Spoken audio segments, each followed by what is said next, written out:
In this session, we are going to learn about context-free grammar, a superset of regular grammar. Regular grammar is the grammar format of your regular expressions. Context-free grammar is a representative of push-down automata.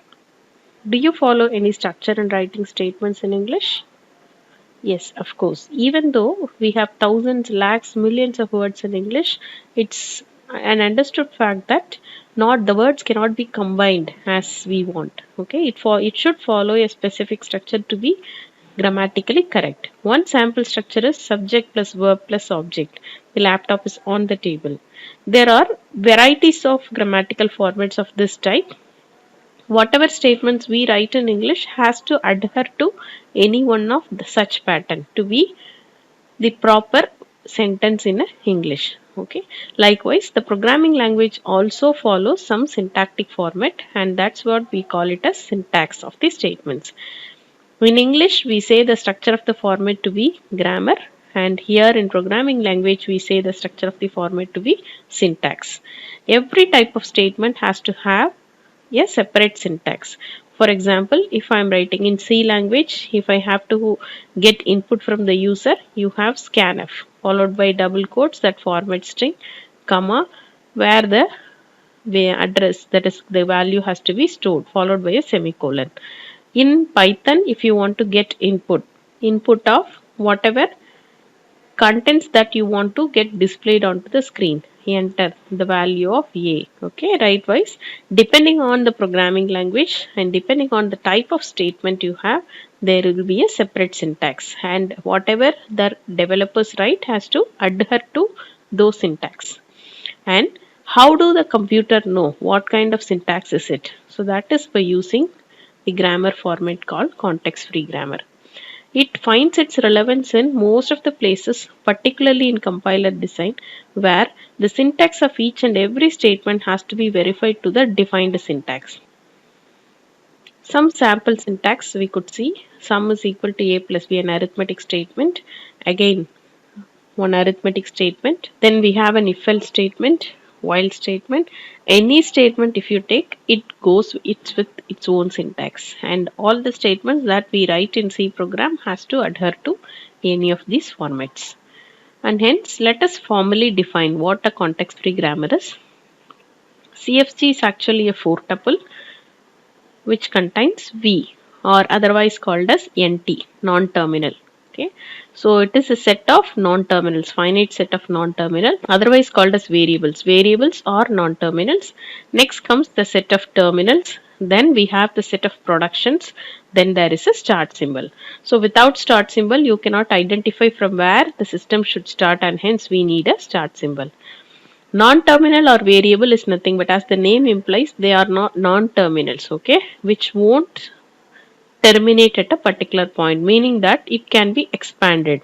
T refers to set of terminals, which means these are the leaf nodes or the simple symbols that you can use in a language. You cannot expand it further. Okay, so that is what we call as terminals.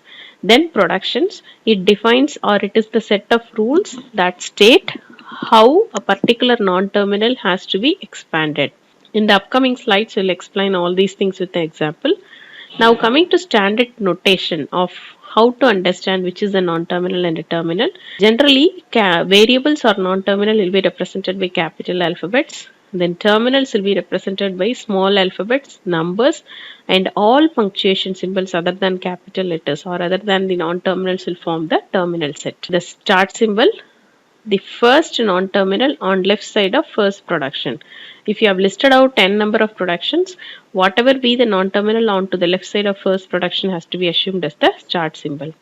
Then production takes this format onto the left hand side of this give operator. So this we call it as gives operator. Onto the left hand side of this gives operator, we have a single non-terminal. Onto the right hand side, we have any combination of, we can have any combination of terminals and non-terminal. That's why it is written as T. Terminal symbols, union, non-terminal, altogether it is star. Okay, so any number of combinations of this can come. Let's try to design context-free grammar for some of the languages. Design a context-free grammar to accept the language L is equal to A power and B power n such that n greater than or equal to 0. I hope you all remember that this is the first language that we have taken to prove that there are languages that could not be represented using finite automata. So let us define the language in detail. Language will have the set of words. Since n is greater than or equal to 0, when I replace n by 0, we'll get epsilon. When I replace n by 1, we'll get ab. Then it moves on according to the value of n, whatever we do have. Now, as usual, like in design of finite automata, here also we should start designing the CFG using the minimal length string. So what is the minimal length string? It is epsilon. So we have to first create a production like S gives epsilon, where S is the start symbol and epsilon is the first minimal length string. The next string, okay, which is AB. Can it be written like A appended with epsilon appended with B? This epsilon is already created using the start symbol S. So it can be written as ASB, where that S could be replaced by epsilon. Similarly, you take the next string. AABB. Okay, so it can be written as AA into epsilon into BB. Okay, this yes epsilon we already have noted down using the non-terminal yes. So before that you have A, this A has to be mapped to this B and this A has to be mapped to this B. So whatever be the number of n you take or value of n you take, there should be a concentric mapping between the symbols. Okay, so when there is an A, there should be a B. When there is an A, there should be a B. When there is an A, there should be a B. That is the way to map the number of A's to number of B's, because the machine doesn't know counting 1, 2, 3 likewise. Okay, so here in the middle it is assumed to have epsilon. So what happens, as there is a concentric mechanism over here, it is like when there is an A, there should be a B. Okay, and this could be repeated any number of times, so we can write like this. So when I include a production like S gives ASB, what will happen, you can replace this S with either this production or this production any number of times. So when I want to get this, so you can repeat it thrice and finally you can substitute this S with epsilon, which will give you this production.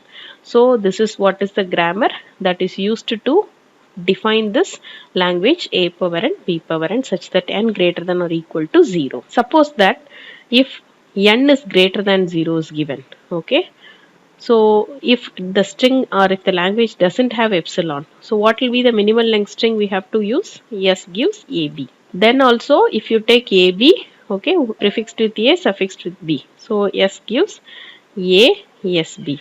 So finally when it will end up with AB. So that will form all the strings that you are in need of. So this is the grammar that is used to represent the language A power n B power n. Coming to next language. Design a CFG to accept the language L is equal to A power n B power m C power n D power n.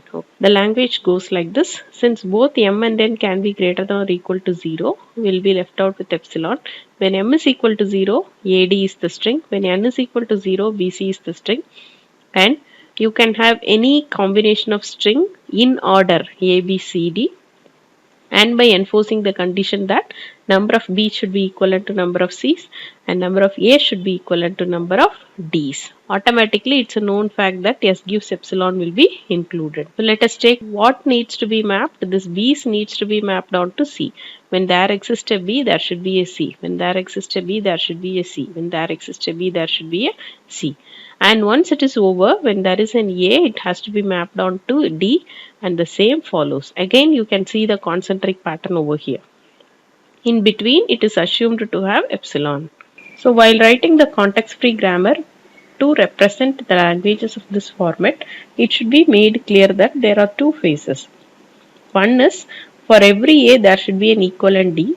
Once enough number of A's and D's are generated, we should move on to the second step of generating B's and C's.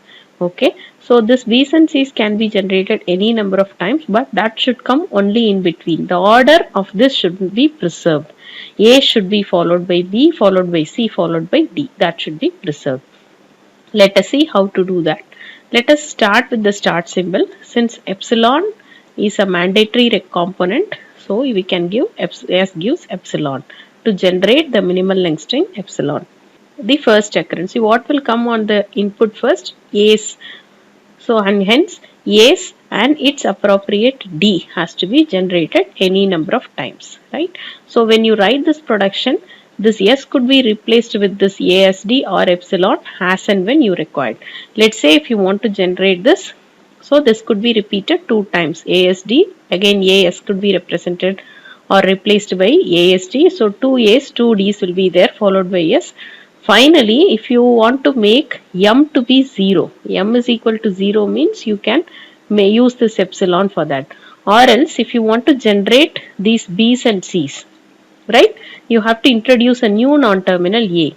Why am I introducing a new non-terminal instead of S? If you use S, then interchangeably AD BC can be used, which will bring in all mixture of strings, which is and which will not follow the pattern in sequence. And hence S gives A is the new non-terminal we have to use once A's and D's gets generated. Then what is the purpose of A? To generate B's and C's. For every B there should be a C, and this can get repeated any number of times. So for 3 times you can repeat this. Finally, when you want to end up, you can use epsilon. Fine. So this is the grammar generating this language. You take one word and check whether this could be generated or not. W, S, A, B, C, D. Right? S gives A, S, D. So when I replace this A by capital A, it will become like this. Then when I replace this A by B, C, D, B capital A, C, D will be there. Then at last, when I replace this capital C by epsilon, you will end up with A, B, C, D. Suppose you are given with the wrong word. A, B, C, D. Can this be generated? A gives ASD. So this A and A gets matched, and then we'll be substituting AAD. Then for A, since the next input symbol B, you have to substitute A, B, A, C, D. Okay, then this A has to be replaced by this input symbol. From A, you cannot go back to S, and hence this word cannot be generated using this grammar, and hence the grammar is proper in generating the particular language. Moving on to next language. WC, W power R, where W is an element of A or B, the whole star. Any combination of A or B. So when W is a string like ABB, W power R is the reverse of it. Start from the rightmost character, move towards the left, BBA. So the word that are parts of this language will be like this. Okay, since there is no information about the length of the string, but it is given that A or B the whole star, epsilon can also be part of it, in which case C will be the minimal length string. And then you have ACA, BCB, and it goes on. Any string if you take, its reverse has to be there. Any string AAB, BAA, likewise it goes on. So our intention has to generate strings of this kind. So now look at the pattern. Let us take one example. ABB, C, BBA. So this is W and this is W power R. Right? You can see when B comes, B should be there. When B comes, B should be there. When A comes, A should be there. That's all. In any word, you can see that concentric pattern. When B is there, B is there. A is there, A is there. A is there, A is there. So it can at least assume it to be a palindrome of kind of thing also.